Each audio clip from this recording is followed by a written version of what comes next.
Magandang araw po mga kasinauna. Nandito po tayo ngayon upang balik tanawan o bigyan ng review ng konti itong isa po sa bumubuo ng English series. Ang English series po na pera ay umikot dito sa atin sa Pilipinas. Yan, kaya ito po isa sa mga lumang pera natin. Yan.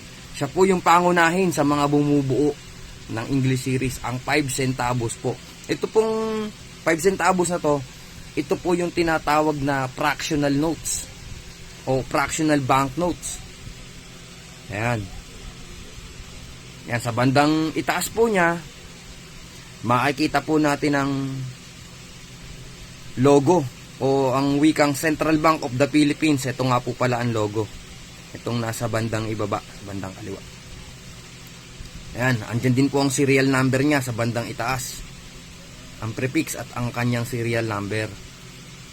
Ito nga po palang serial number na to ay may mga collector po na naghahanap po dito sa ganitong klase. Dahil ito po ang tinatawag po nila minsan dito sa Devil's Note. Dahil may trayo sa is. Pero kadalasan naman po pagka may dalawa siyang kasama, tapos may isa pang number doon, ang tawag po dyan ay trinary. Dahil binubuo lamang po siya ng 3 numero. Po. Sa bandang ibaba naman nakalagay po ay this note is legal tender in the Philippines for all debts, public and private.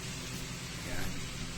Sa bandang ibaba naman po nakapirma kung sino ang presidente, at sa bandang kanan naman po nakapirma kung sino ang Governor of the Central Bank of the Philippines. Dito po ang nakapirmang presidente po dito ay si President Elpidio Quirino.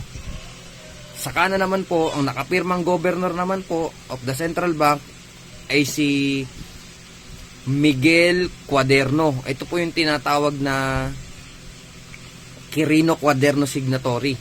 Ayan, si Miguel Cuaderno Sr. po yung nasa Central Bank of the Philippines. At ito pong 5 centavo na to ay ginawa mula 1949 hanggang January 1970, January 5, 1970 po siya nawalan ng visa o nawalan ng halaga o na-demonetize.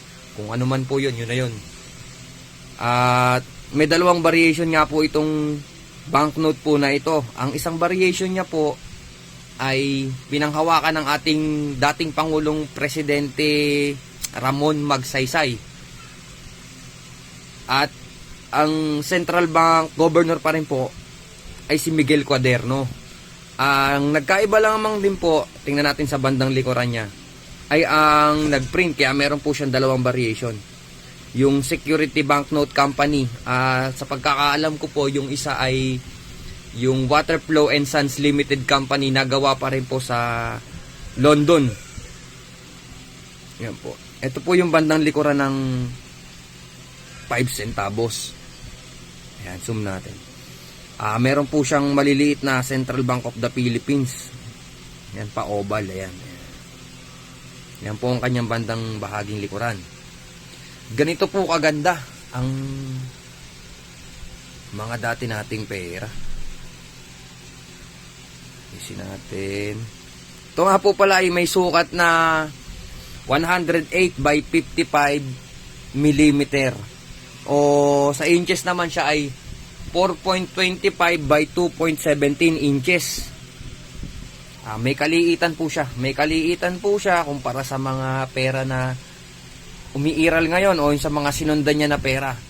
Pero matatalakay po natin yan sa mga kasunod na video. Sa mga sinundan niya kasi meron pong 4 sa pagkaalam ko na piraso nitong fractional ay 5 kasi may mas lumiit, parang naging 2 yung 50 centavo, pero sa susunod po tatalakayin po natin yan.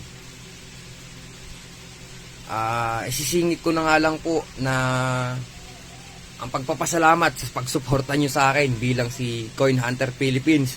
At ngayon naman po hinihingi ko rin po ulit ang inyong mga suporta bilang si sinaunang pera ng Pilipinas.